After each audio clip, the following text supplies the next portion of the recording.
All right, luckily, Joe Biden is set to hold that official first press conference on Thursday. There'll be a lot of practice this week, so maybe he'll have some answers for us about the border crisis. And I'd like to know if Joe really feels he was blown over by the wind on Friday. But don't hold your breath. Joe is likely going to spend the next several days memorizing prepared lines. Just have his little note cards with him. There are no public events over the weekend, no public events today. And while his schedule has yet to be released, don't expect to see much of Joe until Thursday. This is practice week. He's apparently spending every waking moment preparing for the presser. Here with more, former Trump White House press secretary Kayleigh McEnany. Now, I don't know. When Donald Trump held a rally, the press would scream and yell, this is a super spreader event. Okay, we just saw Griff Jenkins, and I didn't see much social distancing in Tijuana, Mexico, where migrants are waiting for their moment to cross.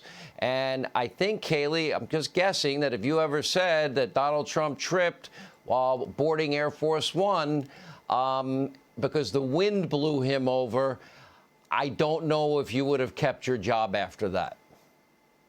Yeah, I don't think so. We all remember Rampgate, and that, of course, was the slippery ramp at West Point, where it was merely kind of a hydroplane moment that ended up being a week-long news cycle.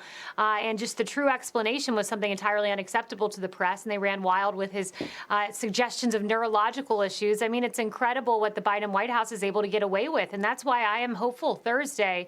We'll see, but the press needs to ask these really hard questions of him. And I'm not just saying, you know, what are your thoughts on the border? That's not a sufficient checking of the box question. They need to ask him, you say you blame this on Trump. Explain to me specifically how this is Trump's fault when in fact numbers came down when he took historic immigration action in 2019, and they've gone up, and they're wearing Biden t-shirts, flying Biden flags, and on camera citing that they're coming here because of you. He needs to be confronted that directly and that specifically.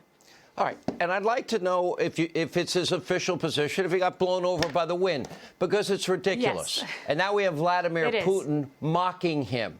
And we have, let's see, we watched what happened in Anchorage, Alaska last week, where China spent 20 minutes lecturing us about human rights abuses, and there wasn't any pushback, but believe it or not, an apology. Maybe we could ask those questions. Just a thought. Absolutely. Yes, absolutely. And he also should be asked, you heard Peter Doocy say, and I saw this moment today, they would not confirm whether he saw a doctor after or not. He should be asked that question. I'll never forget being asked from the podium about President Trump and going back to his trip to Walter Reed from a year ago, and questions about whether he had had a mini stroke, which was preposterous. Nothing of the sort had happened, but they were taking that kind of a deep dive into his medical history with all of these conspiracy theories. So yes, they need to ask that. The disastrous confrontation with China, you're right, where it was bewildering to watch our Secretary of State apologize for America to a human rights abuser that is committing genocide against an entire people group, and that, of course, is China with the Uyghurs. But we apologize for America across the table from China. It's let me incredible. be clear. When the president gave the speech at West Point, it was a ramp. It was raining. The president had dress shoes on. There's no other time that I can think back to in his presidency where he walked slowly. If I have dress shoes and it's slush and it's ice and it's snow, you get that, whoa, I got the wrong shoes on today, and you go slowly. It was one time, and he didn't fall down 3 times because he was smart enough to go a little slower. Kayleigh, thank you. That's exactly right. Thank you.